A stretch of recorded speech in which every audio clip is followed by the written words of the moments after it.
Good morning, everyone. We'd like to welcome you to the Mesa City Council study session for March the 28th. We are excusing Councilmember Duff, who is out of town on city business today. Oh, and we have also want to recognize, is Chief Batista in the room? Chief, are you here? No, he's not here. He's not here yet. Okay, well, when he comes in, let us know because we want to sing him happy birthday or something. Okay. So let's keep our eyes out open for Chief Batista today. All right, the first item on our agenda today is reviewing the council agenda for our April 1st formal council meeting. So council, if you could please refer to that document.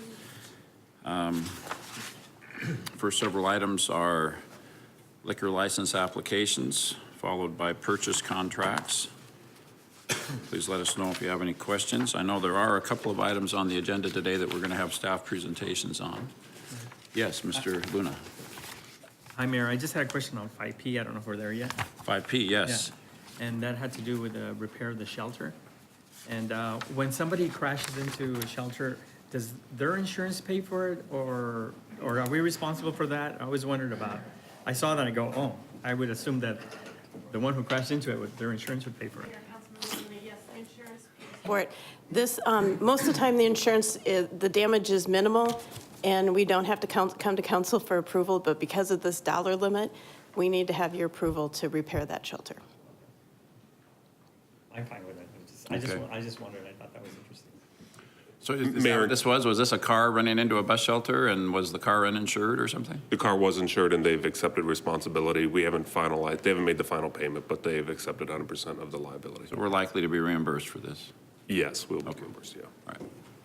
Thank you. Yes, Mr. Freeman. Thank you, Mayor. I have a question for the fire department. If maybe Chief Camelli or could come up. On fire apparatus, I see 5N, we're replacing some fire apparatus and mainly aerial equipment. And so I was kind of wondering, are we changing our platform from the all-steers and going to a different aerial apparatus that we currently have? I was wondering the same thing. Okay. Well, good question. having been there and done that and driven them, I think we're going to a different type of aerial apparatus today. Right, we are. Mayor, Vice Mayor Freeman, members of the council, we are. The all-steer, we are kind of going away from the all-steer now and getting a different type of platform so we can, they're more accessible. We can fit into, neighborhoods and things like that when we drive around on med calls and on fire calls. Are they a shorter aerial apparatus than the all-steer was? And people don't know what I mean when I say all-steer, but. Right. So all-steer apparatus, they have the wheels, you can go sideways, you can go all the, when you want to get closer to the curb, you can steer the apparatus so it gets closer to the curb sideways. We weren't getting as much benefit from those as we thought. And we were using it, but not as often as we thought we were. So now we're switching. We are getting a different type of apparatus in terms of ladder trucks. And Chief Johnson? Yeah, these are more maneuverable. They are a little shorter. They're a mid-mount, and the actual bed of the ladder is steel, and there's 5 sections versus 4, so that allows it to be shorter, less swing on the back, and it's tighter turning radius.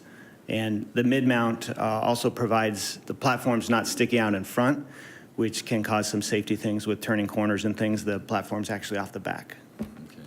Is it the same aerial height as the prior apparatus that you're replacing? Yeah, these are a little taller. So go ahead, sorry. Like, how tall are they going to be? I believe they're 100 foot. 100 foot, okay. So if anybody wants the opportunity to get in one, you'll provide that for them? Sure. To go up 100 feet in the air? 100 feet. I think it'd be good for staff to do that.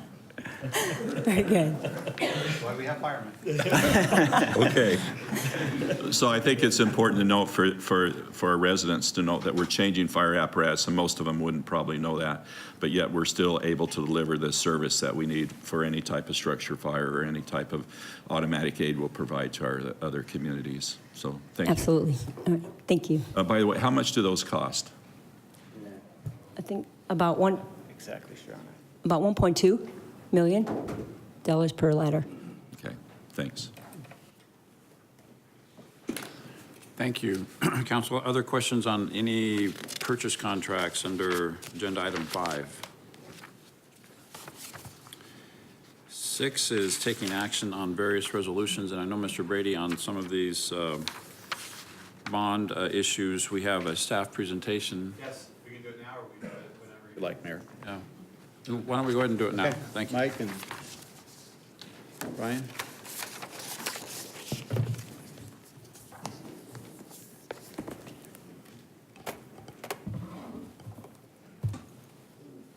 Good morning, Mayor, council members.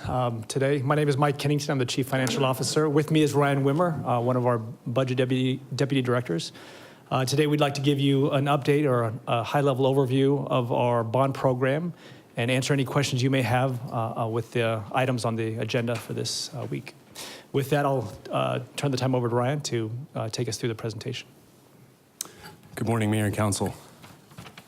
We'd like to just start with an overview of the municipal bond process. So the way it begins is that Mesa voters authorize the city to sell bonds to finance infrastructure. And bonds are simply a financing mechanism similar to a mortgage. The city's capital improvement program is funded primarily with bonds. So about 2/3 of the CIP that you've been looking at and you will be looking at is funded with bonds. And after voters have authorized the sale of bonds, the city evaluates each year our need for bonds in that calendar year. And then we issue or sell just the bonds that are needed for that calendar year. So the two items that are on for Monday are to sell bonds for calendar year 2019. That's the window for which we're selling bonds. We also are continually looking, well, really annually as well, looking for opportunities to refund or refinance bonds. So just like a home, interest rates go down and it makes sense to refinance your mortgage. It makes sense to refund or refinance bonds in the same way. We're also looking for opportunities to defease bonds, which is a kind of a big word, but it just means to pre-fund. So whenever you have cash, you want to set it aside to pay off bonds that you can't pay off immediately. You set the money aside and you defease them, which gets rid of the debt. And one bullet that's not on this slide that I should mention is that we also pay off bonds as they mature. So every year there's some principal that comes due from bonds issued in the past, and we pay that principal, that bond off. So debt service, that's the cost of bonds. We pay principal and interest every year for the life of the bonds. Usually we issue for between 20 and 25 years. The structure of the new debt is fit into the existing debt in order to maintain, and the word, we kind of play with this word, but stable or consistent or smooth debt. That's what we're going for from year to year. And the forecast that you've seen for the enterprise fund especially includes both existing bonds and also the future bonds that we expect to issue over that forecast period. There's a couple main types of bonds that are used in the city and generally. The first is general obligation bonds. These finance general governmental infrastructure like parks and streets and fire stations, police stations. They are secured by the full faith and credit of the city, which is understood to mean property tax. So it pledges the city's property tax power to back the bonds. And those bonds general obligation bonds are primarily paid for by the secondary property tax. Each year we get an issuance on our bond offerings. Last year in 2018, you can see that Moody's and S&P rated us. And I just wanted to note the ratings that we received. A AA2 from Moody's, which in their category, the way what a AA2 bond is, it's a bond of high quality and subject to very low credit risk. And then a AA negative bond from S&P, which is their rating, means the capacity to meet financial commitments is very strong. So I think it's nice to hear those words from the rating agencies about the city's debt. Excuse me, Brian, before you move on. Yeah. We hear about bond ratings a lot, and it seems like I've heard that in Mesa we have maybe some structural impediments from maybe ever qualifying for a AAA. For example, the lack of a primary property tax or just some things that are kind of inherent in the way that we function. I mean, could you comment on that? I mean, obviously, these are very high ratings. They're high investment grade ratings. We never have any trouble getting investors to purchase our bonds. But should we be worried about, should we aspire to be a AAA rated bond? Well, Mayor, we should always aspire Yeah. to be a AAA. There's some cities have gone out and used another rating agency called Fitch, which is handing out AAAs. But we've made the decision, at least so far to date, not to go pursue that. We're not sure how much influence it has in the marketplace. And Ryan and Mike can add to this, but some of the comments we get about, from the rating agencies have to do with our dependence on sales tax and the cyclical nature of sales tax, that our large dependence on sales tax is always seen as a concern for the rating agencies. However, the dilemma is, then they also mention, the transfer from the utility fund, which for us is a very stable source of revenue. And so we think they offset. The rating agencies haven't been convinced of that yet. But those are two of the areas I know of that are maybe noted most consistently, is just our reliance on sales tax. But that goes to your point, Mayor, because we don't have a primary property tax, we rely so much on sales tax. So I mean, they don't necessarily say you should have a primary property tax, but they just say an over-reliance on sales tax, which kind of suggests the lack of the other, so. That's not a formula they see often, where No, the lack not of at all. primary property No, tax they like can to see diversity. They like to see, it's kind of like a three-legged stool, and one of our legs on our stool, doesn't exist, and so we have it rely significantly on sales tax. But I guess if we were to chase the AAA rating, would the benefit of that be that we'd get better rates on our bonds? Correct, Mayor. That's in the market. Investors would be, look at the ratings to determine the price they would like to pay. And so you're right. The better the rating, the lower the cost would be. The cost isn't that significant today, but in the future it may be for AAA. So Mike, you're saying our bonds are priced very similar to AAA? The spread between our ratings and a AAA are very slim, very small. So to get to a AAA, a variety of factors we'd have to do would probably cost more than the benefit we would receive on a AAA. So I think we're priced favorably in the market. The demand is usually there for our debt, and so that's where we're at today. Okay, I think that answers my question. For example, what would we have to do structurally to make the changes? What debts would we, or what costs would we have to incur in order to convince a rating agency we're AAA? Yeah, in my opinion, I think we'd have to increase the reserve balance, and that, so using resources and putting them away into a reserve balance, we'd have to pay off a little bit more of our unfunded liability. And That's the a other lot. one. The pension liability is mentioned. But Mayor, the challenge is that we can never overcome without voter approval, we can't overcome the reliance on sales tax. And that's consistently the first thing that comes out in their analysis. So it's not even a cost issue. It's just a political issue. Political reality that the voters of Mesa are unlikely to volunteer to pay a new tax. Okay, thank you.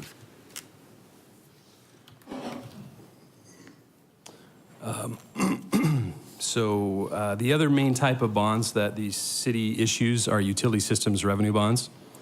So we issue bonds to finance the 5 utility systems in the city, infrastructure for those utilities. These bonds are secured by the revenue from the utilities, and they're paid for primarily by the revenue from the utilities. The utility system revenue bonds in the last rating last year received the same ratings as the general obligation bonds, the AA2 and AA negative. So this year, we are planning to issue, and this is what the items on the Monday agenda will authorize, the sale of $33 million of general obligation bonds, and those will be for parks, public safety, and streets, and then $112 million of utility systems revenue bonds, which will be for the 5 utilities. And a little more detail on those, the general obligation bond of $33 million, If I could just draw your attention to the top row there of the parks 2012 authorization, you'll see it's being exhausted. So we're selling the last of the 2012 parks bonds, and we're selling the first of the 2018 parks bonds, the second row there, as well as the 2018 public safety bonds. So we're starting on those projects. We're starting to sell those bonds starting now. And you'll see some examples of the projects that will be financed with these bonds if they're approved. Yeah, you can see those there. The structure of the general obligation bond debt service, you'll notice here is the existing debt with the new issuance that's being proposed layered on. The first year, you'll notice, is higher than the rest of the years.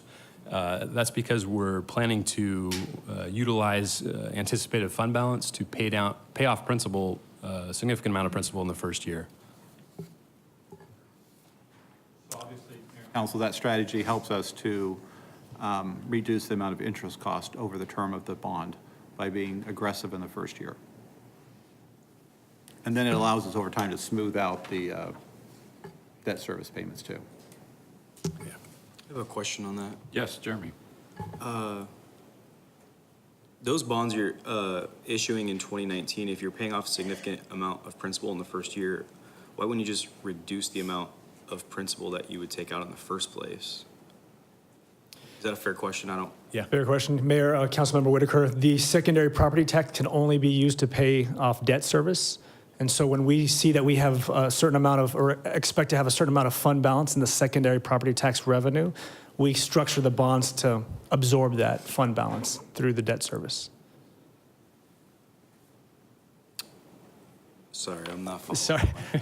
So the revenues we receive in property tax can only be used to pay down debt. Okay, so we're expected to have a certain amount of fund balance left over for a variety of reasons. One of the reasons is we expect to have a certain amount of bad debt in property tax. We end up having a better, our collection rate is better than we expected. So we end up having some additional amounts in our secondary property tax revenue fund. We can only reserve. Yeah, reserves. But you can only use it to pay down debt. Yeah, we can only use it to pay down debt. So instead, we can't pay for a project from the secondary property tax. We have to pay off the debt. Once we issue it, then we pay that debt service off. So we structure the debt so that a certain amount of principal is paid up front. We just couldn't pay it directly cash to the project. It has to go through a debt issuance. Yeah. Okay. That's unfortunate because I assume that the amount of principal that you take out in the 2019 bonds, the amount of overhead that you're paying is based on the total amount that you finance, I would assume, right? It's a percentage of. Yeah, that's correct.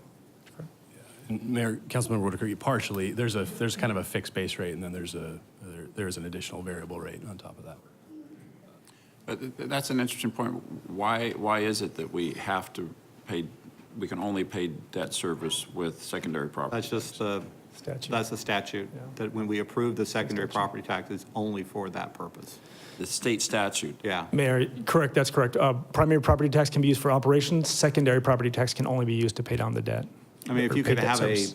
property tax that you could accumulate cash and just pay projects with cash, that would be great. But that's secondary property tax. It only allows you to pay down debt service. What's the logic behind that? Like, why would they not allow you to pay directly to the project? I don't know. I don't think that scenario's ever come up. I think the idea is the primary property tax is really for that purpose, primary property would be for operations, maintenance, and paying, kind of daily operations. And so that's what primary is for. Secondary was intended to be separate and apart for debt, paying down debt on capital. So if we had a primary property tax, I'm assuming we could accumulate some of that and pay for projects and operations, but we don't. We have the secondary. So I think they kind of left the thought of paying cash for projects in the primary property tax category. That's what I'm just making an assumption based on the way it's written today. So this goes back to the situation we were describing earlier, where we are kind of a unicorn in that we don't have a primary property Right. tax. If we had a primary, we could obviously use some of that if we decided to pay for projects.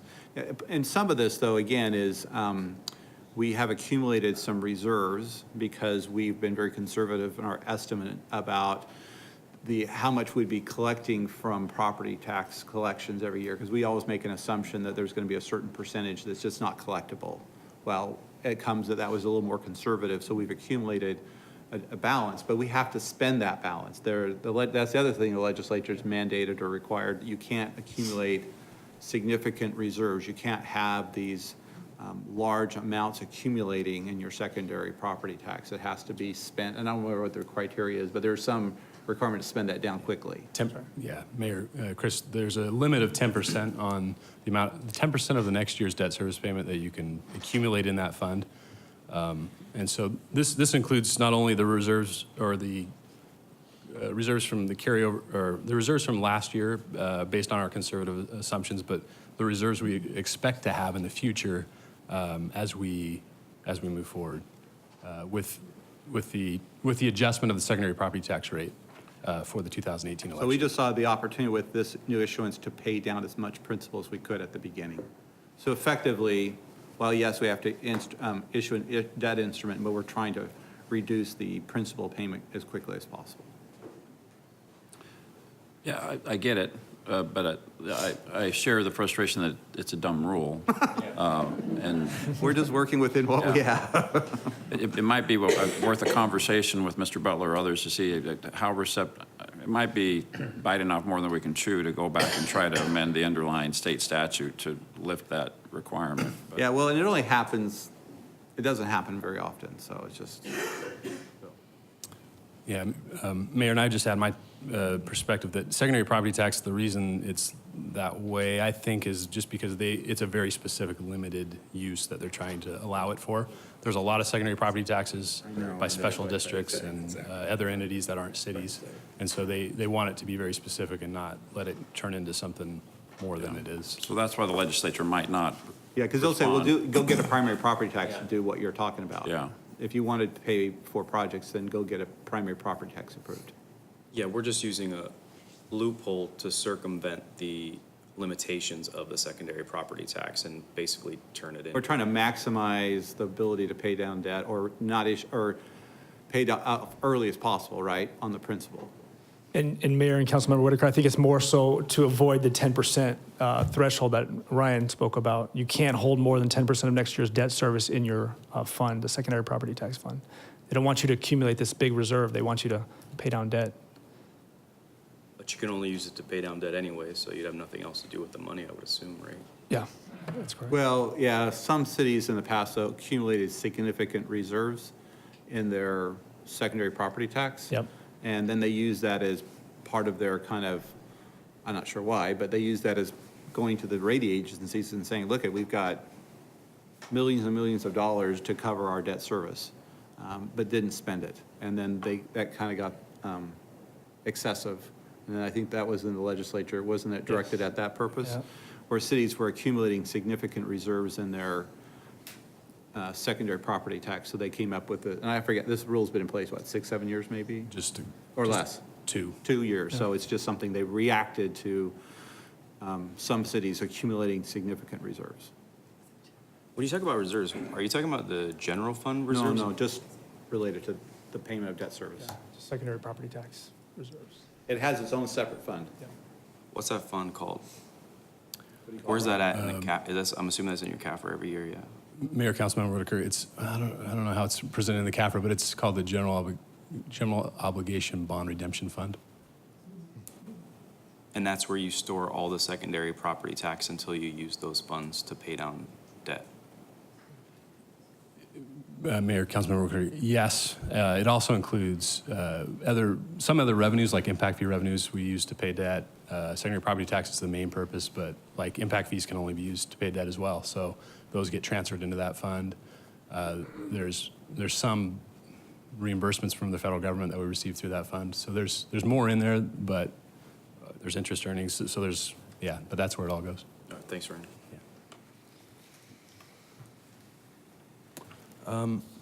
So the amount we are issuing for the 2019 utility systems revenue bond this year, $112 million. This is kind of the last of 3 years of large issuances related to the new water and water reclamation plants and expansions. So I'll just draw your attention to the water authorization line down there towards the bottom. That original authorization in 2014 was 315 million, and now you can see it'll be below 50 million, so that's quickly becoming exhausted. And you can see some project examples down there at the bottom. So Mayor, Council, that we'll be talking more about this. I think a couple of weeks you'll get, or next week, CIP? CIP. Because as these projects, as these authorizations get spent down, that means there's less dollars, or future dollars are being, there's not future dollars for projects to continue to maintain our water and wastewater systems. And so we will need to have a discussion about, the timing and the types of projects that we're looking for, that we'll be requiring to continue to maintain the system in the future. But this, again, an indicator of how we're able to spend this down. You can see authorizations that took place in 2014, and so now we're getting close to the end of that period of time in that capital program, so those dollars are being spent down. So in the next year and a half, most of those dollars will depleted, and we'll need to be discussing about another authorization in the future. So, in this table, this chart, you see the existing utility debt, utility systems debt, along with the 2019 issuance layered on there at the top. Now, this is different than there's no secondary property tax, right? This is paid for from the rates, the revenues collected from the enterprise fund. There's a debt service line for each of those businesses, those areas you just saw. And so we're able to, that's how we're identified the debt services and layered in with each of those costs of those business centers, whether it's water, wastewater, gas, electric, and solid waste. There's a debt service component to their cost. And the way we cover that debt is through the revenues that we collect from the rates that we adopt. And so each year we have to look at not only the existing debt that's been issued and knowing what that debt is, but then we have to anticipate in the future other future projects and what that debt service might look like out into the future. Because that's important for us to understand the impact it will have on rates for the next 5-6 years. Where is that chart? That in the one that looking at future capital projects that are going to be required and how that impacts utility rates? What does that look like, or where can we find that projection? So we're working on the projects that would be discussed after 2020, and we'll be bringing that list to you with a discussion about the timing for an authorization. So we'll bring that to you. You'll see some of that. We'll talk a little bit about that when we bring the CIP, but most of that discussion will happen when those departments bring their presentations to you in the budgets. So they can talk about, here's the status of projects, and here are the needs going forward as it relates to growth or maybe replacement of existing lines. So that'll be presented as part of the proposed budget. We'll spend some time on it, but we'll probably need additional opportunity to visit with council about, the sizing of those needs for the next 5 to 6 years and the types of projects and how those will impact our operations. So we'll be presenting that, beginning the discussions during the budget. We don't have to make we don't have to make a decision about that authorization right now, this budget, but we need to be aware of it and understand that it will have an impact in future years. Other question is, what's a current percentage of debt service payment relative to revenues for each utility? What's the correct? No, the debt service percentage relative to the total amount of revenue that's brought in by each utility. What is it today? Is that what you're asking? Yeah. I mean, do we keep track of that number? We can derive find it pretty quickly. We can provide that to you. We can Yeah. get that to you. We just have to go look. I mean, we have it on, I don't know if we've ever done it as a percentage of revenues, but it's easy enough because it's an identified line in our spreadsheet, so. Yeah, I guess my question would be at what percentage of debt service payment relative to total revenue would you be concerned that it's becoming too high? Mayor, Councilmember Whitaker, you know, the way that the rating agencies look at this, and it's probably the way we typically think of it, is a coverage ratio. So they look at revenues and how much, what multiplier above your debt service they are, or what ratio they are above your debt service. So you want to make sure that your coverage ratio is always greater than 1, because you want to be able to cover at least your debt service and then have additional revenue to do other things. So I think that's a typical way to look at it. That's, I think, the way the rating agencies kind of frame it. Well, Yeah, and let me add to that, Mayor and Councilmember Whitaker, the latest rating reports we've received, in particular Moody's, has said that our utility revenue has a higher coverage ratio. We also have bond covenants in there, in our bonds that we issue, that say we can't fall below a certain number. I think it's at 1.2. And so those are certain guide rails that we can't go below. And so that's kind of what we look at, the coverage ratio. But at the same time, in those same conversations, the rating agencies ask about the growth of the city, and then they start asking, what is our capacity to treat water? What is our capacity to treat wastewater? Because they're also looking at making sure we're keeping up with the capacity. So it's this balancing act between the revenues coming in and anticipated revenues, and how do we have the coverage to pay off the debt?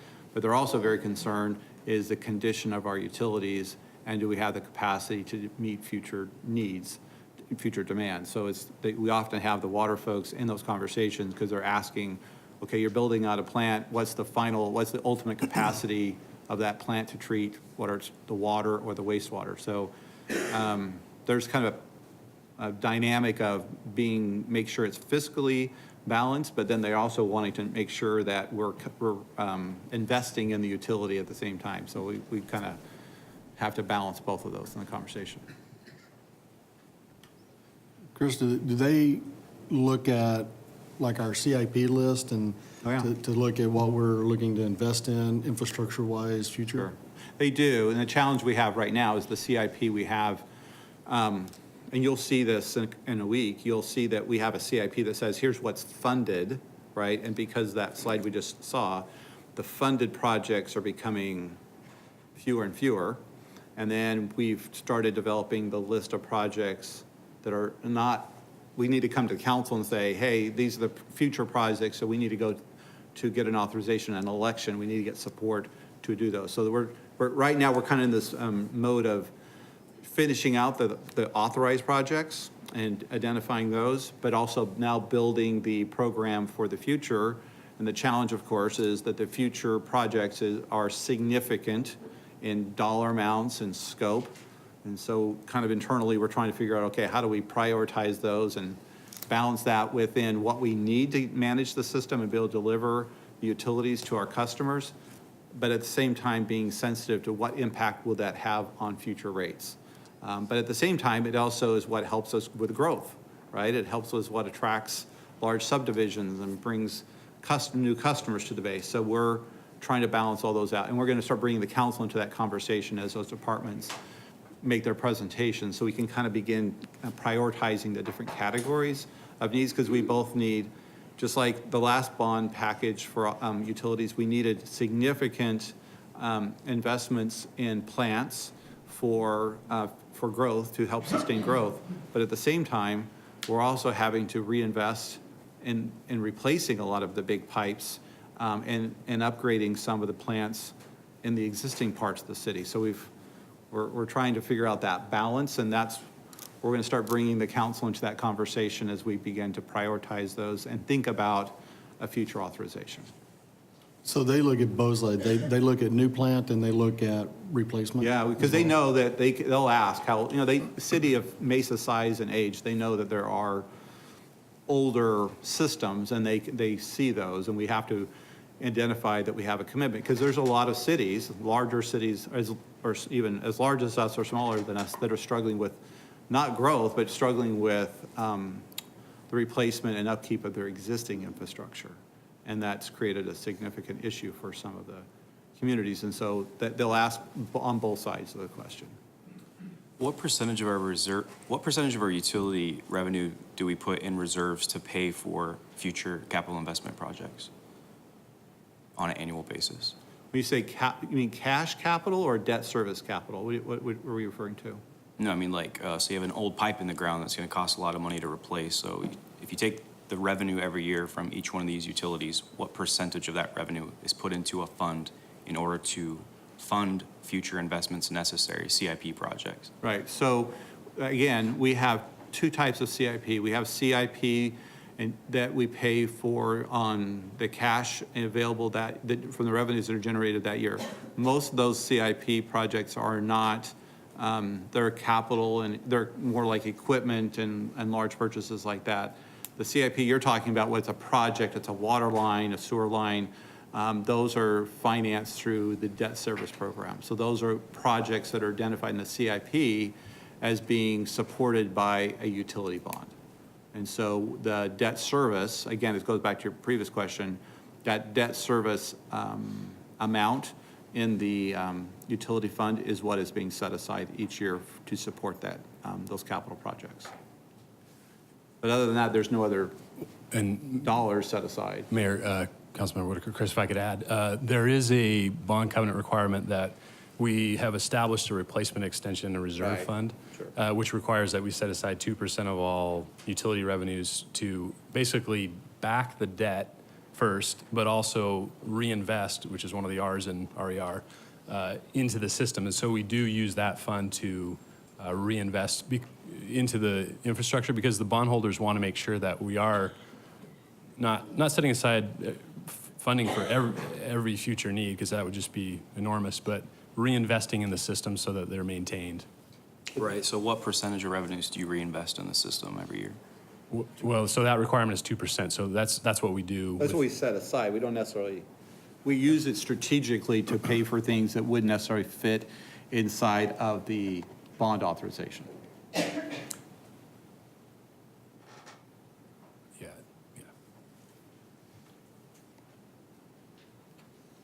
Okay. So the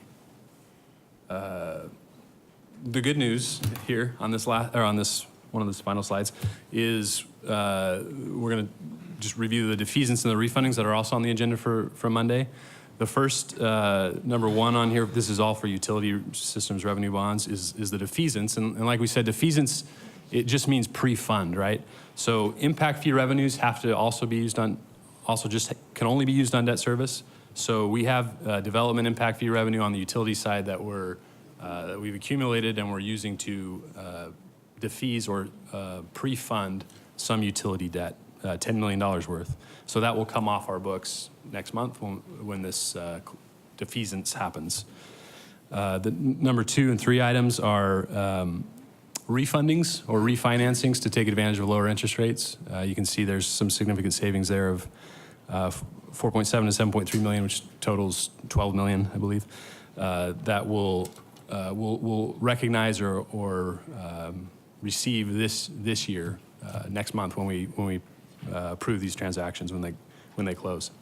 So that's. So Ryan, how does that help the fund overall when we do these refinancings? Because those are significant dollars. So how does that help us with our enterprise fund? Mayor, Chris, so the defeasance really just takes principal off our books. It just reduces our amount of debt. The refundings drop, basically they increase the fund balance, that ratio that you look at every year in the forecast. In the current year, it will be $12 million higher than it otherwise would have been than it otherwise will be. We haven't done them yet. If we don't do these refundings. So it just makes sense to take this $12 million of savings, and that's an estimate. It could be higher, it could be lower based on interest rates that day, but it'll just drop to the bottom line of the enterprise fund. So it takes off the pressure of additional revenues, right? I mean, $12 million is significant.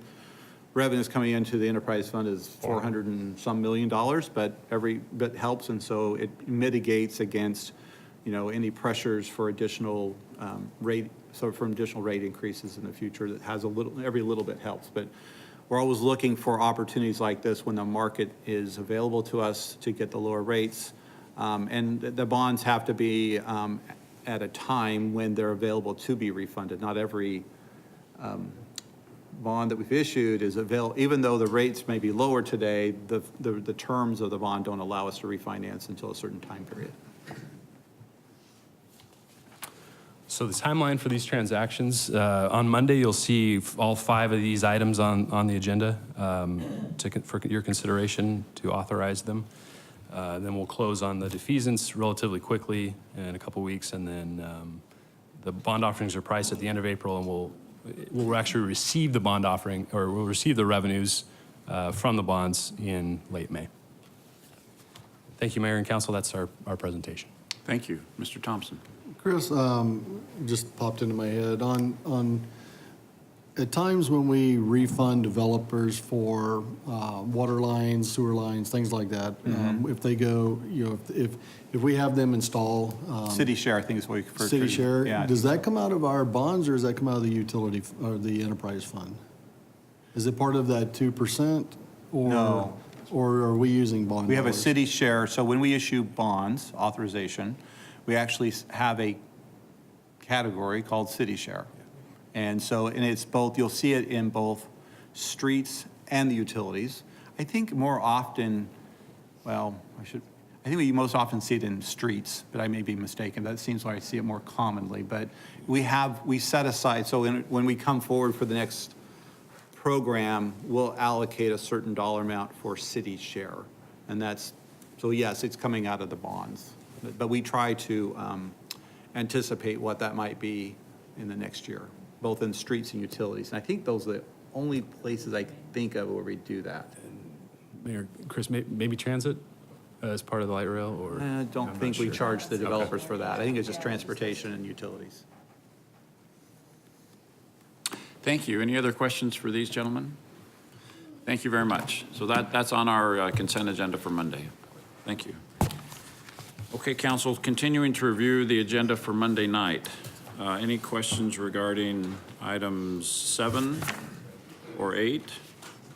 We're just introducing ordinances on zoning cases. We do have one item off of the consent agenda, and that's item 9A. No, I'm sorry. There we go. I got to keep flipping. It's item 10A, which is a zoning case. Thank you. I know what, so this, there's some history on this. We appreciate an update. Tell us what we're going to be talking about on Monday regarding this zoning case. Sure. Mayor, Council, so the case that you'll be considering on Monday, it's a rezoning case from light industrial to multiple residence plan area development with an airfield overlay. This is the location of the site. It's approximately 9 acres. This is an area view that we took a couple of days ago. And this is actually one of the site visits as well, looking directly east towards the site. And right across the site is a charter school, Santan School. So the general plan character area designation, which is the main issue of staff's recommendation, is mixed-use activity and employment. And the goal or the purpose of this general plan character area designation is to create an employment center to allow uses that are employment generating, and also to allow light industrial and commercial uses. The proposal before you, which is basically to develop residential, doesn't fit into the character area because of the general plan designation. And as you can see, there are 2 general plan character designation, the mixed use activity and employment as well. These were combined together as a designation on the property. And it was to be able to allow that flexibility of either specific employment generated or mixed use activity to create kind of a unified development. So basically, the goal of this general plan character area is to have a unified comprehensive development and not a single development that doesn't really create a whole character for the area. So normally, for the mixed-use activity area, it's about 25 acres as a minimum for that general kind of development. And for the employment, it's 20 acres. However, if there are separate uses that are proposed in the area, we look at it to make sure that that specific use overall will fit into the general character designation for the area. And I want to add that residential is not completely prohibited. However, it's a secondary use in the mixed-use activity or employment character area. What basically that means is you do allow those primary uses, which are employment-generating uses, to set a pace for development of the area. And after those have gone into that character area, you can do your assessment and see where residential may fit in. But residential is not the type of uses that are allowed to set a pace to dictate what will be developed after. So looking at, this is another area picture. Right across the street is town of Gilbert. And as you can see here, the town of Gilbert has a zoning, or a couple of zoning designations that matches or are a bit similar to Mesa's zoning designation. So they have light industrial. And I will point out that this area is where they've built the school. This area seems, or is outdated. And then right across also is a business park, which fits into the mixed-use activity or employment character area designation that we have as a city. And to the south, it's a general commercial zoning designation. One of the discussions that took place, if you look on the southeast, there is a kind of a single-family designated zoning, which is RS43. Basically, what that means is one dwelling unit per acre. And we don't anticipate such a development happening. If you look at a corridor, such corridor are normally used or developed for general commercial uses and not really for residential. And in addition to the general plan designation, the property is also designated in the Gateway Strategic Plan. And the intent or the goal for creating this strategic plan is to facilitate continuous development of the Gateway Airport and also to create kind of an employment-generated area to really facilitate the employment uses that as a city we are actually looking to create. And if you look, this is the location. It's also, so as part of the Gateway Strategic Plan, there were 4 categories that were designated inside the strategic plan. And this, one of the areas is the inner loop, and the project, as you can see, specifically in the inner loop, which is specifically for employment generating kind of uses. So this was a site plan that was submitted as part of the application. And I know there were discussions with staff as to the possibility of creating kind of creating a development that will fit into the general plan character area designation. But that was a discussion staff had, not to sway, not to actually, it didn't fit into the general plan character area designation. However, because there was a site plan, staff wanted to make sure if anything happens, it's that we kind of create a room for it to fit into the future development. But the main discussion that took place was this is not right. This is not right, the right time to develop residential in this area. It could happen in the future after all those employment type, commercial, light industrial have gone into the area. We could assess if there is a possibility for residential to fit in. So we, as a city, have approved to the best of my knowledge, 2 uses that are very similar to the one being proposed before you. One is on Thomas and Val Vista. This is actually, most of it or part of it have been developed, and we went out on a site visit to look at it. And then there's one that has also been approved on Guadalupe and House. So if you look at the location of these 2 uses, they are all surrounded by residential. None of them are surrounded by mixed-use activity or employment area character designation. So during the discussion of planning and zoning in November, the Planning and Zoning Board recommended denial to you with a vote of 6-1. And reading the minutes and having discussing with staff, So the major concerns that came out of that discussion was the Planning and Zoning Board believed that it's very critical for we as a city to really preserve our employment zones. And because looking at our zoning designation, we have almost about 2/3 of our areas designated for residential. There are other areas that such uses can actually go. So they discussed the need to make sure we continue to protect those employment areas. And also, so to the east, a little bit further to the east, is the Elliott Road Technology Corridor, which was basically created to kind of create the opportunity for technology-oriented businesses to develop.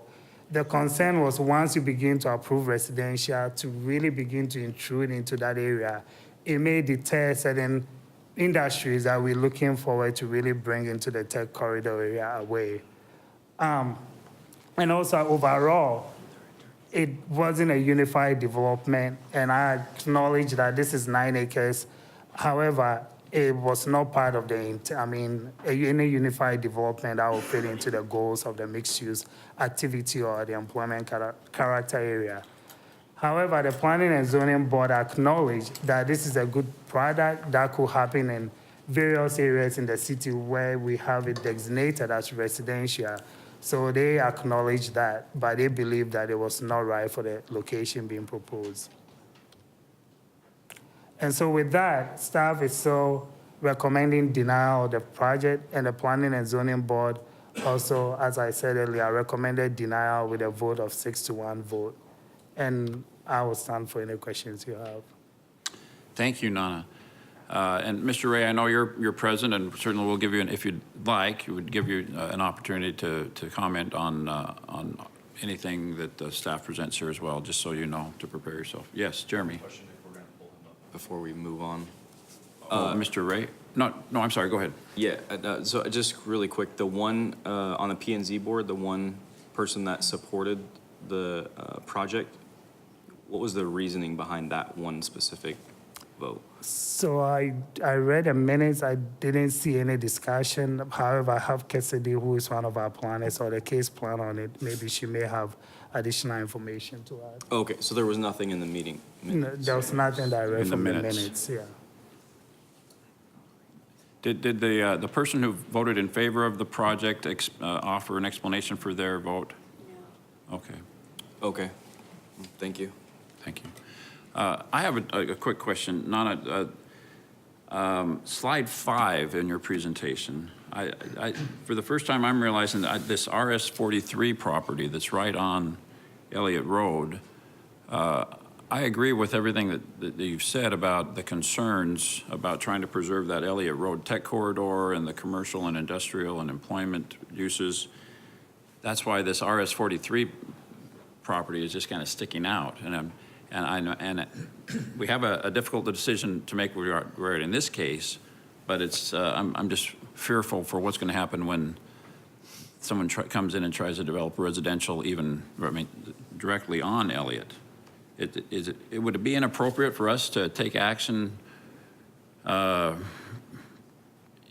initially, to say, well, that I think a moment ago we talked about issuing additional bond debt on Elliott Road. I think we're going to issue another $10 million of street debt improvement there to try to create the Elliott Road tech corridor. I think the character of this neighborhood has likely changed since at one point in the distant past, council zoned at RS-43. Would it be a taking, Mr. Smith, that we'd get sued over if we went back now and said, hey, the character of this has changed, it's now employment, we don't want to mislead people into thinking that we're entertaining residential in this part of Mesa? Yeah, Mayor and council, let me also remind you, RS-43 is 1 house per acre. It's frequently considered a holding zone, or even, it's not ag zoning, but it's, as you can see, it's actually used as an ag use, so you actually frequently see it on ag property. And so while it could be developed, it would be 1 house per acre, which is, other than a few unique areas within the city, including Lehigh, it's just not that common to see that developed that way. The city has in the past rezoned property on its own around Gateway, but it has not done so since Prop 207 was that I can think of off the top of my head. So, yeah, there's potential in Prop 207, and also the property owner could file its own protest and require the supermajority vote of the city council. And Mayor, I don't think there's any indication from the property owner, we've had any inquiries about doing residential here that I'm aware of. And I don't know, Kevin, if you've heard anything. So I think this may be more of a placeholder than an actual indication of what the development might be. I get that no one's going to build 1 acre lots But we've got to there, watch, we'd have to but watch it. just the fact that there's a residential designation there, to me, seems out of character with the neighborhood. And I guess we'll deal with that when the time comes.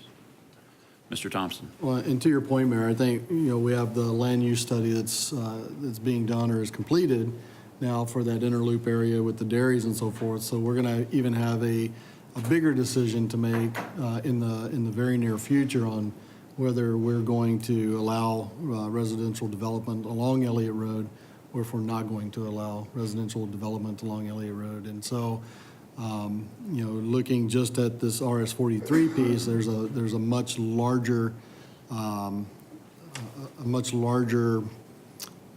issue that's going to be coming towards us in the very near future as far as protecting the airport, protecting the business corridor, and so forth. Great. Council, any questions for planning staff before we move on? I know Mr. Jabjiniak has, we've also have staff recommendations from our economic development folks on this piece, do we not? Mr. Jabjiniak, would you like to share that with us? Or whether you would like to or not, would you please share that with us? Morning, Mayor. Good morning, Council. I didn't know I had an option this morning. That was good. Economic development is not in support of the residential dislocation. Nana covered several of those items, but you're starting to finally see some employment develop in that area. I think allowing residential to lead is probably not going to be setting the right tone. And we've seen that in other places around the city, and Parcel 51 comes to mind in Northeast Mesa as well. And again, this small project, the 99 rental units, as it relates to Elliott Road Technology Corridor, really, for me, does that set a negative impact for what we're trying to get accomplished in the Elliott Road piece of things? The other one that I don't want to forget is opportunity zones. This isn't an opportunity zone. And I only have to point to what's happening on the 2-mile stretch of Ray Road, where, as I indicated previously, there's 10 buildings under construction. There's 7 more going through planning. And that's a lot of reason because of that is it's an opportunity zone. The investors are there putting money in. You'll see a different type of development in this location, I believe, but people are looking for those opportunities, and we continue to push that out to the public as well.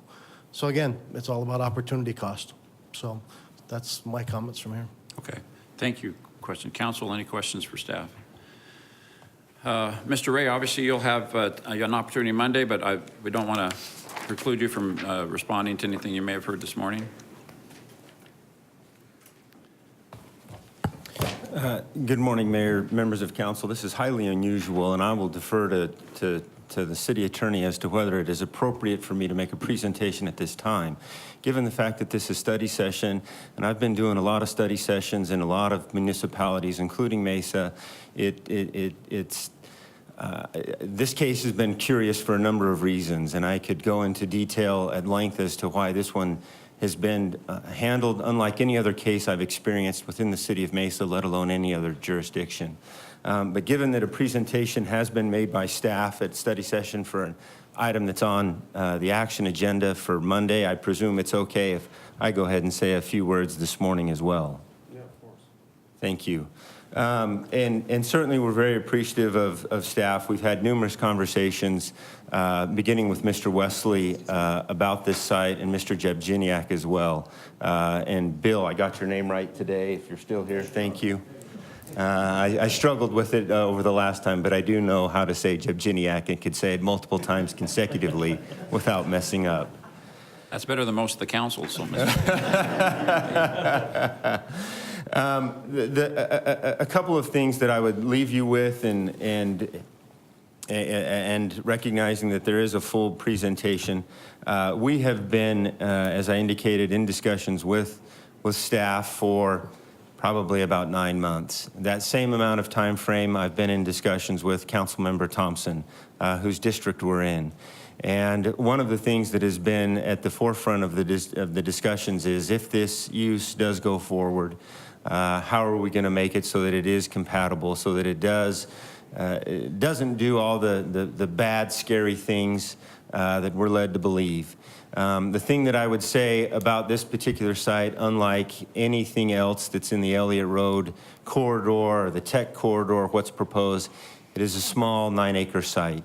It is extremely isolated from the rest of the development and from the future development that can occur. If you look on the aerials that staff has presented on an aerial, you see that it's uniquely situated in that it doesn't have any direct access to the rest of the Elliott Road corridor.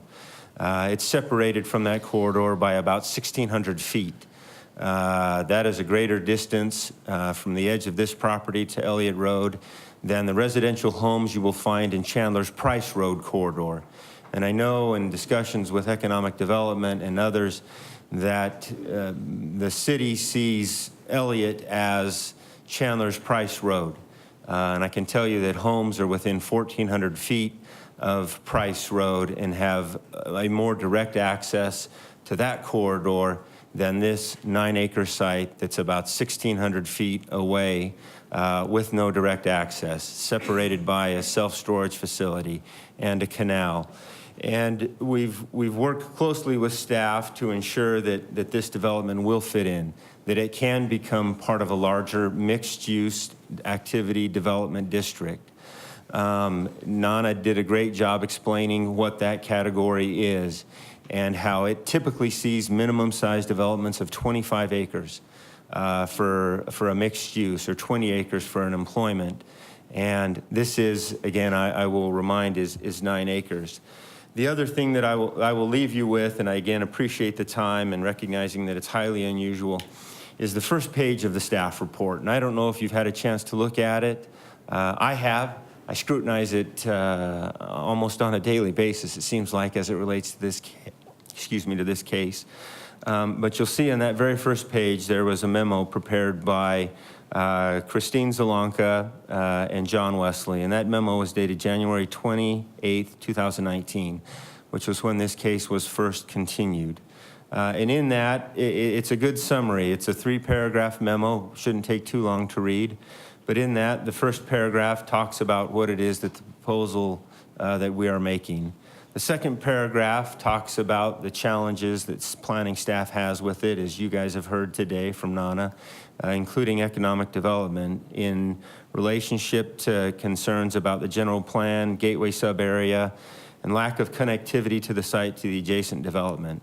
Well, I can tell you on that third point, we've solved that issue, because the site plan that Nana presented today is not the site plan that we have. We have, in addition to a pedestrian connection, we have, since this memo was issued, and since going to the Planning and Zoning Board, we have provided a vehicular connection as well, and an additional pedestrian connection to allow it to become part of a larger mixed-use development at the appropriate time when that development continues. So it's not going to be in isolation. We are providing opportunities for connectivity. But the thing that I would really draw your attention to is that last paragraph. Permit me, if you will, just to read that, because I think it's important for everyone to understand that this memo, again prepared by staff, says, because the property in question is at the border between the neighborhood and employment character areas designated along this section of Power Road, and this property could be developed for multi-residence uses without significantly impacting the remainder of the property to the south.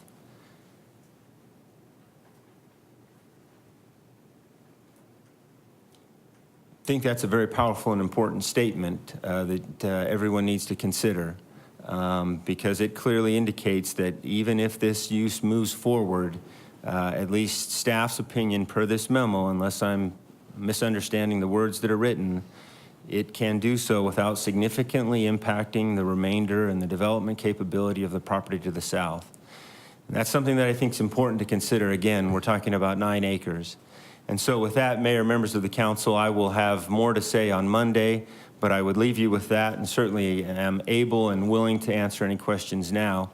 We are very appreciative of Councilman Thompson's support, as I've indicated, and I've worked with a lot of you in issues that have come in your districts, have come before you and said, hey, here's an idea, and I've heard feedback that says, nope, that's probably not a good idea, and we don't pursue it. But we're grateful for Councilmember Thompson's support as we've gone through this process. And so with that, happy to answer any questions. Again, you might have more for me on Monday, but that is all that I have to say this morning. Thank you, Mr. Ray. Any questions for either Mr. Ray or staff? Again, obviously, this will be a hearing that we're going to conduct on Monday, but it's been good to get, I guess, introduced to what the issues are we're going to be dealing with. Thank you, Mr. Ray. Thank you, Mayor.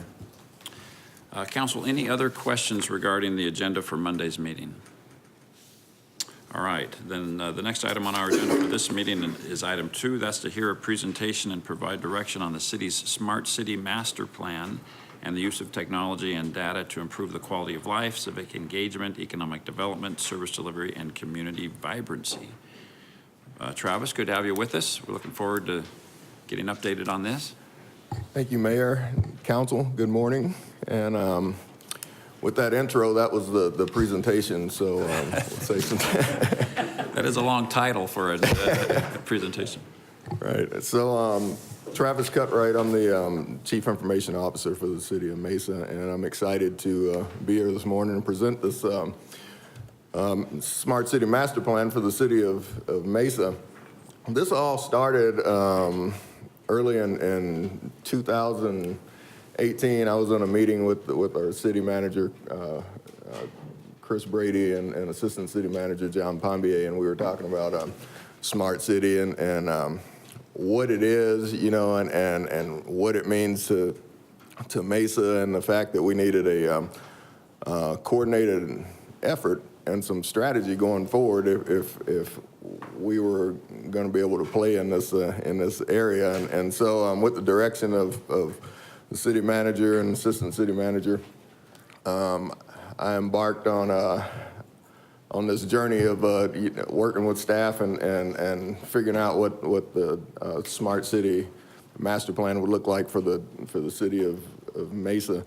And so we started by going out and interviewing staff in different departments and working with the department heads, and just to get an understanding of what initiatives were currently underway that would fall under this realm of Smart City as we understood it at that time, and also understand, you know, what the strategies were, you know, in the departments, and any, you know, visions that they might have and that. And so we put together a comprehensive list of initiatives from that meeting. And then we engaged a consultant to help us work through this master plan. And so we took a look at the priorities of the mayor and council.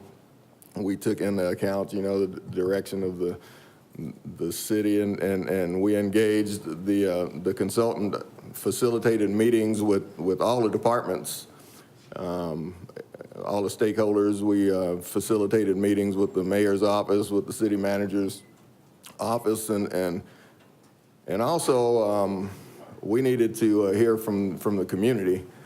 And so we facilitated, or the consultant facilitated for us, a workshop with the community, and our expectations were, and our hope was, that we would get somewhere between 10 and 20 business owners and citizens come in and have conversations with us about what they saw, their priorities being and their issues being, and that. But what we ended up with, though surprisingly, was 150 folks that RSVP'd for this workshop, and 70 to 80 that actually showed up and had conversations with us over at the Mesa Art Center. And we had planned for this conversation and this workshop to go till 8 p.m. and we had breaks built in, and the community was so engaged and the business leaders were so engaged that they wanted to work through the breaks, and the conversation went on to past 9:30 until we got kicked out of the Mesa Arts Center. And so it was we had business owners, as I mentioned. Councilmember Duff was in attendance. This was prior to her being elected on the council. We had citizens ranging in age from 10 to in their 80s and maybe later, you know, and everybody had great feedback. And so with that, we, and now I need to figure out how to advance these. I should have called the help desk. Can I get IT to? He's been a supervisor too long. All right. It happens, you know. All right, we've got an extra slide. I've got a feeling that Mr. Brady put that in there for excitement. So using this statement as a guidepost, innovation is the Mesa way. We deliver innovative services and solutions for our residents, visitors, and businesses, large and small. We began crafting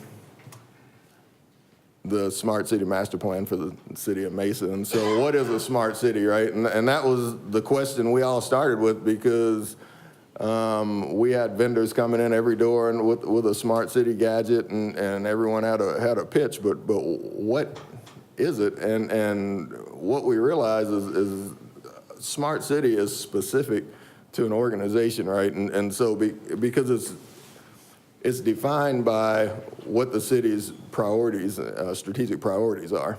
And so our Smart City Master Plan would not be similar to one of Scottsdale, or there would be some similarities, but they're very specific to organizations. So what is a smart city to us, the city of Mesa? In short, a smart city is one in which the latest technologies and data-driven insights are leveraged to improve the quality of life, civic engagement, economic development, service delivery, and community vibrancy for its citizens, businesses, and visitors. Smart city is actually about people versus technology itself. And so I'd like to pause, and although I was charged with putting together this, leading the effort of putting together this Smart City Master Plan, this is not an IT initiative, and I can't stress that enough. This is the City of Mesa initiative. It involves all our partners across the different departments, and it's driven by the organization, not IT. I just happen to be the one that's blessed to be delivering it today. And so Smarter Mesas were modernized communication infrastructure, Internet of Things, or IoT, connected smart systems and data work together to provide responsive solutions that enhance the live, work, and play experiences of our people in our community. That's what Smart City is to us. And so going through this process, we developed 7 key strategies or pillars. And so smart community, which is create an engaged, inclusive, equitable community that provides a high quality of life to all Mesa citizens. A smart downtown, so create a vibrant, attractive downtown that's thriving with the live, work, and play activities for both the resident and businesses. Smart environment, protect the environment and create sustainable options where possible. Smart government, create a responsive, engaged city that makes decisions based on data and understands the citizens' needs. Smart infrastructure, modernize essential infrastructure to provide essential city services and preserve a high quality of life in Mesa. In front of you, you've got a key component of our infrastructure, and on this next slide, it's an eye chart, but we wanted to hand it to you to look at. Smart public safety, so create a safe and secure environment for all citizens. Smart transportation and mobility, which we've had a lot of conversations about in previous study sessions, and create accessible, equitable, and safe multimodal transit options, along with creating the ability to move easily throughout Mesa. These were the items that were discussed in detail during the workshop and during the meetings with all the stakeholders. And that, so the map that you have in front of you represents 213 miles of fiber, 442 miles of conduit. But really, what it really represents is opportunity for the city of Mesa, right? And it's opportunity to innovate. It's an opportunity to connect. It's an opportunity to attract businesses to Mesa. And Mesa is positioned. I've been on a lot of smart city meetings over the last several years, and this right here is where most cities are starting. They're trying to figure out how to connect and how to get started in smart cities, and they don't have infrastructure like we do. We've got an opportunity here, and we're a leader in the country. I'm confident in saying that, and where we're positioned right now. I'm sorry, Travis, to interrupt you. Mr. Brady, I know part of the public safety bond package just approved by the voters includes fiber and information technology primarily to support our public safety communication needs, but there's some additional benefit that can be used for commercial purposes. Is that right? Are some of those routes included in this, or? Yes. Okay. Yes, they're all included. Yeah. So, Mayor, we have, in the previous public safety bond package, we had fiber build out in there too, and so we've added that again. So Travis, the police departments get together, and they identify the significant areas that will help create that connection. For example, we're trying to make sure we have the fiber connections from our property. We have the EOC at 708 baseline back up to Central and to our communications facilities here in downtown Mesa. And then we look at other loops, and if we had time, Travis could show you the looping systems across the city. So each time we get an allocation of dollars for the fiber, it helps us to connect some of those loops or finish them off, and then that just ties in more of our fire stations and police stations into a fiber. So we both lay conduit, which is obviously just the pipe, I'll call it, through which the fiber can run. We'll run conduit along with a lot of our street projects. We may not have a need at the time for the fiber exactly, at least that we're aware of, but we'll put conduit in.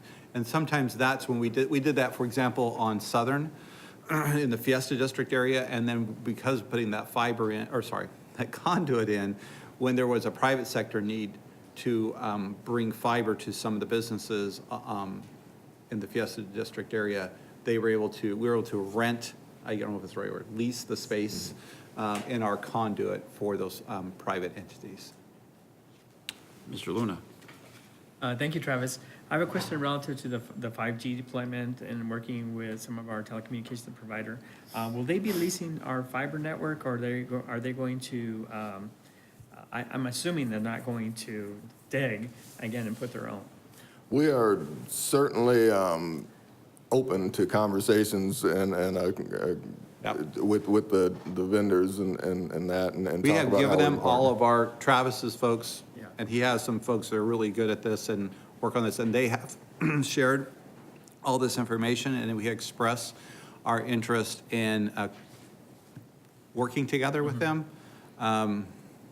We may see some of that, but they're also most likely to do other,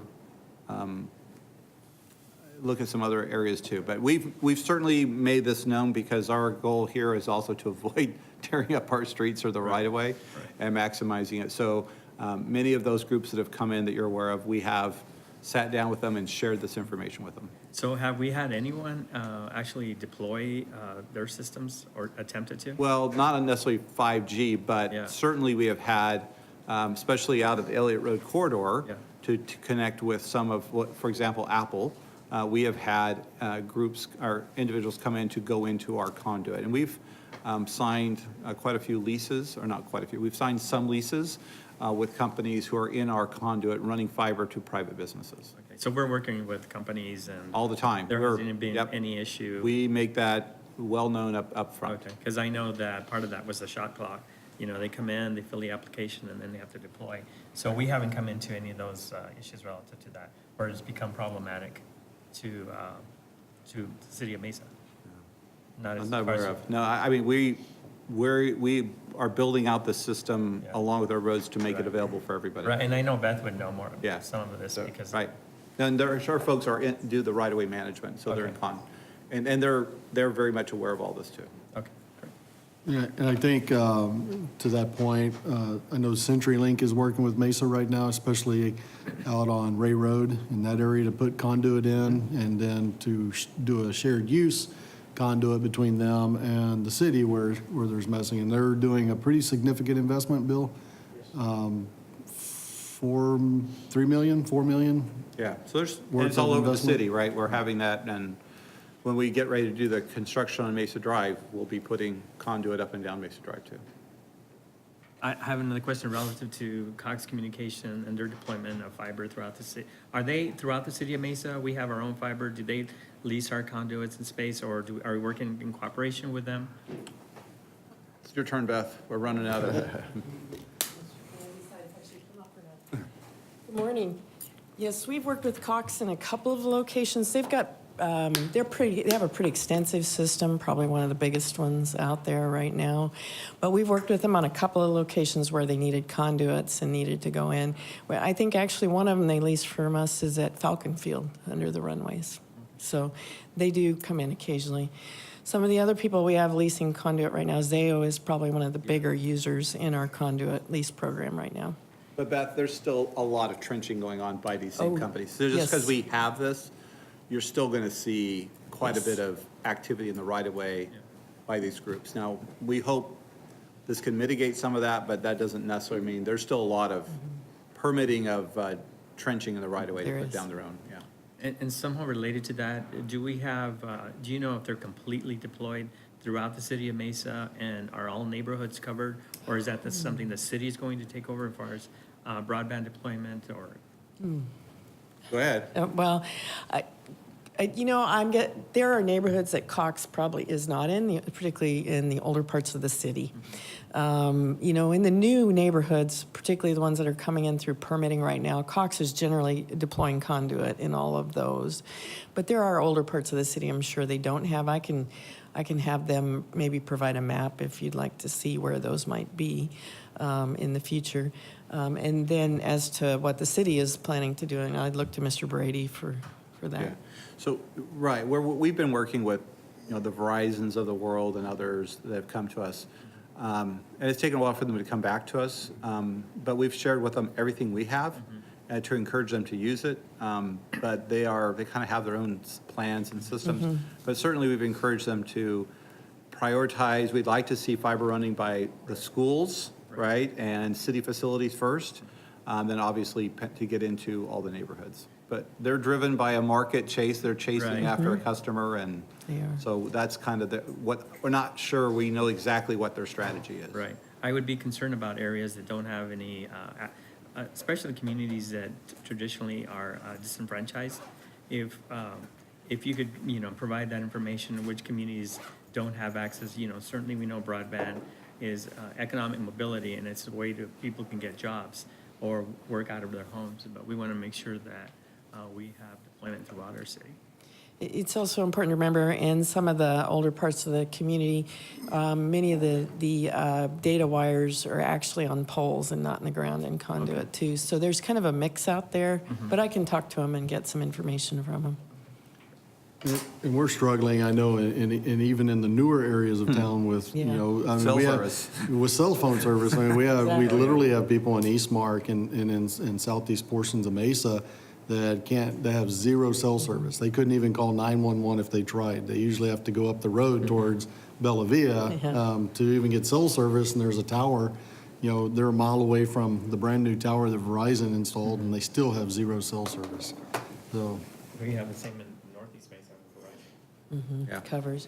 We are seeing quite a few of the wireless coming in on our poles now. We've been processing quite a few permits for those. So I'm hoping with those smaller wireless units going in that it might help fill in some of those gaps. And I think that's what they're trying to do with those. So speaking of that, I know there was some legislation last year in the Arizona legislature where we compromised with industry on the 5G tower installations.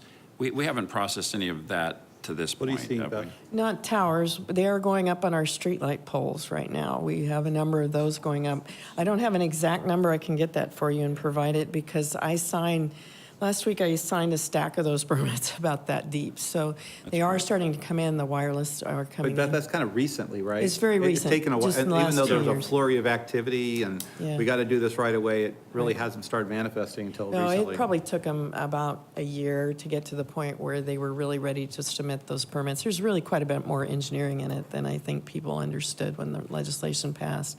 There was a big push and a big hurry to get it in. And we do have shot clocks on all those, but they're generally pretty easy to process, and we move them through the system. But that's in the foreseeable future, that's the solution to the situations we've been describing with cell service and others is over the next year or 2 or 3, we'll see these mini towers go up on all, hundreds of them. Yeah, the across antennas. The streetlights, the antennas. Streetlights. Okay. They're antennas. They're small wireless. But we'll be talking about that for our own needs here also, for our infrastructure that we need for our meter readers, so. Thank you. Travis, are you, I didn't mean to cut you off. Are you done with your presentation? No, I can be, but No, not no. yet. No, it seemed like people were talking about, wrapping things up. That's a rabbit trail. I didn't want to assume that was the case. So please continue. Okay, so I had talked about meeting with departments and understanding the initiatives that are currently underway in the departments, and I'm not going to read through all these bullet points for time's sake, but these are some initiatives that are going on, things like intelligent transportation systems or traffic systems, LED lighting project, fire deployment. We've got smart irrigation controllers in the parks. Our Mesa Now app, we've got downtown Wi-Fi and fiber broadband in downtown, a pilot, arts and culture interactive events, our data governance and open data. You'll be hearing in subsequent budget presentations about facilities automation, advanced meter infrastructure, food to energy anaerobic waste digester project and so forth. Also the Mesa K-Ready and Hacktivate Mesa, those are all things that are awesome initiatives that's going on here in the city of Mesa already under the realm of smart city. So key priorities for the next 18 to 24 months. One is continuing to build out the foundations of the network communications infrastructure that's going to support the advanced metering, the data infrastructure so that we're able to store the data that we collect and analyze it, and that the downtown vibrancy, we'd like to expand our public Wi-Fi presence and broadband. We're looking at interactive kiosk. We know that parking is not an issue right now in downtown Mesa, but it will be when ASU takes off in that. And so we're looking at parking detection, smart lighting, the innovation district with public safety, a real-time crime intel center that you'll hear more about on April the 11th. FirstNet fire service analytics, which you'll hear about on April the 4th. And then, of course, other innovations, the advanced metering infrastructure and city facilities automation, food to energy pilots. So next steps, during the budget presentations that will be coming in April, you'll hear from departments like transportation, public safety, parks, PRCF, utilities, energy, on smart cities initiatives that they're working on, so they'll go into more detail. Data privacy policy. Now, while we've met with other cities and talked about where folks have failed in that and why smart city projects have failed, it's been because citizens have been uncomfortable with the data that's, the lack of understanding of the data that's being collected and that. And so we want to get out in front of that and create a data privacy policy that talks about what types of data we're going to collect, what we will collect, what we won't collect, what it will be used for and what it will not be used for, and that sort of thing, so that we can accurately answer the questions that's going to be posed from the citizens. And so that data privacy policy, it's drafted and has been routing for review and I believe it might be at the city manager's office for review now. And then the Mesa Smart City branding. This is hopefully a way of life going forward. This is not something that we implement and then it goes away. This is a way of doing business going forward. It's about innovation and leveraging data and being efficient as an organization. And so that's something we're going to always do, and it's going to always evolve. And so we want to brand this. And if you go out to mesaaz.gov, under About Us, there's a link that says Smart City, and under that link, you'll see our logo. You'll see the entire Smart City master plan there, and that way the citizens and the folks that were involved with putting together this master plan will see the fruits of the labor there. And it's a call for an invitation for private sector to engage with us and and have conversations about public-private partnership and how we might be able to move some of these initiatives forward in that regard. With that, that's the end of my presentation, and I'm open to any questions. Thank you, Travis. Yes. Question, have we looked into more, I think it came up in a previous meeting around broadband or internet being a city utility, looking at the infrastructure that we have, especially maybe strategically deploying into areas that Councilmember Luna mentioned, into pockets that might not have accessibility, adding an affordable option for people in our city. Has that any cost-benefit analysis or any type of analysis around that? Hey, Travis. So, yes, we've looked at it. Actually, the first thing we looked at was whether we could do something similar to what the city of Chattanooga did and be able to offer high-speed internet in the downtown corridor to businesses as a way to attract businesses.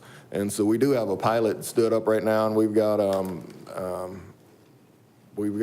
Launch Point that's leveraging that right now, and we had been in discussions with Benedictine to be able to provide high-speed internet.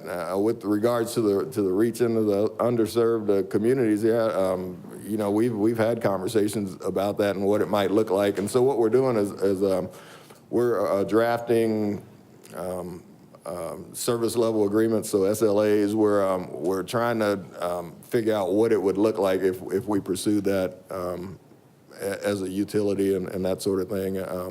That's the part we don't know. We know we can do it. We've done the proof of concept. And so how far do we want to reach and what does it look like? And so we'll continue to work with the city manager's office and that, and the mayor and council on that. I have a question on that topic, if you don't mind, if you're finished.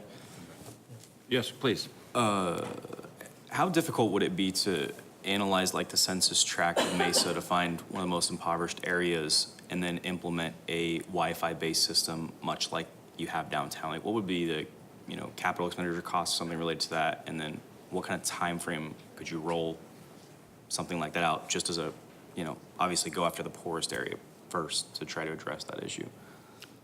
Well, and you pointed out first it's understanding where those areas are, and so we'd work with staff to get an understanding of that, and then just estimating, the cost associated with, in that example, I think we would look toward leveraging our public Wi-Fi in those areas. We have some residents right now that take advantage of that, and so right. If you're asking for a time frame and a cost, I don't know right now because we hadn't done that analysis, but I can get that.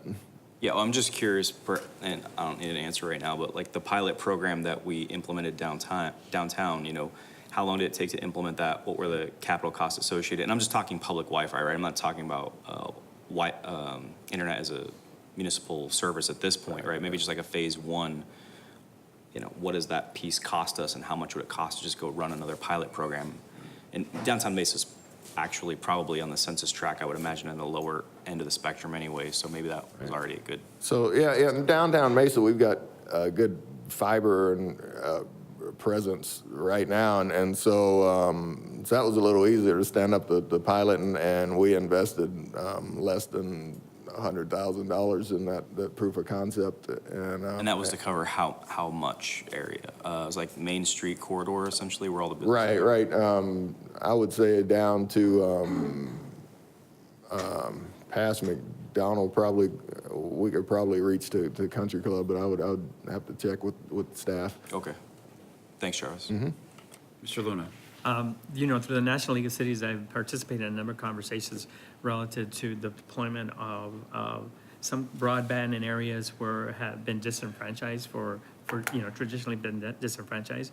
So there are a number of communities that we might look at as models. I know there's one in California. Colorado does a number of projects where they work in terms of trying to provide those kind of service in those kind of areas. So, you know, I'm happy to work with you. I'm very well connected with some of those communities. But I think that's something that we need to do, you know, because children need to use the internet, and that's how they do their homework. Right. And if we're in areas that we don't have that kind of coverage, we need to really explore opportunities to provide them what they need in order to be successful. So, you know, certainly I would be interested in looking at some of those communities that already have models that we can maybe deploy here in the city of Mesa. Absolutely, 100% agree with you, yes. Mr. Freeman. Thank you, Travis. When you talked about one thing that hit to me, you know, when we get to an app and the app asks you, can we download or have access to your contacts and your information on your phone, I kind of shade away from that. However, some of the apps require that. So I can see people being a little bit cautious about getting into these, to our smart network. But where I'm at is using this information, leveraging it for our utility departments to help us become more efficient and see what ways we can save money as a city, and hopefully that may save us on utility rates down the road. But as we become more effectively in meeting with the water department over the last couple of years, you know, there's areas that are safety concerns for their department, and getting out and collecting meter information for water use, and I'm sure gas could be the same way, but leveraging that I think is important. We have, you know, ASU coming downtown, so that'll take up a lot of data, I suppose. I'm glad we have the fiber here to access for those students and for ASU to proceed with their college. But one thing, maybe the vision in Wi-Fi in the parks, something I'm thinking about, okay, so does that allow people to just come and hang out in parks? Are we going to have loitering problems in the future? Any type of issues? Will Wi-Fi be on 24/7 in parks? I'm sure that's stuff that we can talk about in the future. Right. But, well, and to that point, right now there are schedules on the Wi-Fi deployments in the park, and they shut off at a particular time in the evening, and I think it might be 10 p.m., but I'm not. But we can actually control that through policy.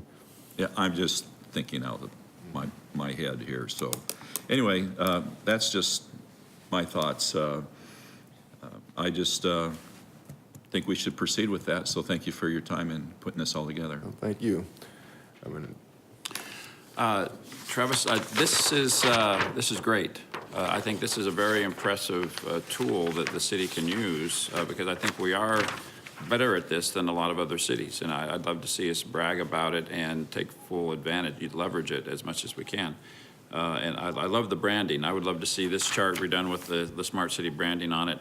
We make 1,000 copies and hand it to Mr. Jabjiniak and make him go out and, you know, sell it. I agree. He needs some things to do. Go put on windshields in the parking lots. There you go. And so I guess I'll ask the question I asked earlier because I want to make sure I understand. This is very impressive, but Does this reflect all of the proposed future expansion of dark fiber? For example, what will come from the bond implementation of public safety? So the map that you have represents conduit that we have in the ground today and fiber that we have in the ground today. There are areas that we will be building out, and they're not included in this map. So this map is that much more impressive once we get those built out, yes. We can show you the proposed loops. We have those in plan. I think if we had access electronically and otherwise to this, plus what we know is funded and on its way, and we market this as part of our smart city, Mesa Smart City, that's a great brand. And then the artwork that we've come up with is great as well. I think the development community will be all over that. I would like to have that as I go out and talk with the development community, hand it to people, and I think we'd see, I mean, we've got a lot of interest right now, but I can only see that getting more robust. We're doing some great things, Mayor. I was at a 2020 Urban Innovation Seminar about a month ago in San Antonio, and represented there were cities like LA and Chicago, New York City was there. A huge city. San Antonio, of course, was represented, and none of them had a data privacy policy in place yet, right? And so this shows you how much further ahead we are in areas, and very few cities across the country, I'm confident in saying, actually has a master plan in place right now, which puts us that much further ahead. So Mesa has a lot of things to be proud of and a lot of things to tout, and hopefully we can get a lot of mileage out of this. Thank you. Council, any additional questions on this? Yes, Mr. Luna. One of the things that we've been pushing through the National League of Cities is the Rebuild With Us concept, and that includes the infrastructure. It's going to be hopefully budgeted and approved, and if it does, do we get any of those federal funds to build some of our infrastructure in terms of roads where we could deploy some additional broadband? I don't know the program. I'm not sure what. Maybe Scott would. Yeah, we can look at it. We got RJ. Yeah, here. but when we plan roads, that's part of the conversation. Mayor, Councilmember Luna, we have used a great deal of federal money to build out the traffic fiber. A lot of that is CMAQ money, congestion mitigation, air quality. So there have been federal funds that have been used, for that purpose. Just generally, we have accessed federal funds for our street projects as well. So that's something we work closely with MAG and ADAT to try to leverage those funds. And I know that we've been advocating, we've been working with some of our congressional delegation to approve that budget package to include infrastructure as well as broadband deployment. So I don't know, it's maybe something that we might want to look into in terms of trying to get some federal funds to help us in areas where traditionally have been disenfranchised. Thank you. Thank you, Travis. Appreciate that. Great Thank update. Next item on our agenda for this meeting is item 3, to acknowledge receipt of various boards and committee minutes. Thank you for your motion, Mr. Freeman, and Mr. Luna, second. All in favor, please say aye. Aye. Any opposed? Thank you. Next item is to hear reports on meetings and conferences attended. Council, anything you'd like to share with us? If not, Mr. Brady, can you update us? I'm sorry, did I rush through that? I can't remember. Oh, okay. Mr. Brady, can you update us on our schedule, please? Sure. Just a reminder, we have a study session and council meeting on Monday, April 1st, and we will have a study session. So we will have an early start. And this Saturday from 9 a.m. to 3 p.m. will be the Falcon Field Open House. So invite everybody to come. It's a free event, although we are requesting canned food donations for the United Food Bank. Thank you. Thank you very much. If there's nothing else, is there a motion to dismiss this meeting? Thank you, Mr. Luna and Mr. Freeman. All in favor, please say aye. Aye. We are adjourned.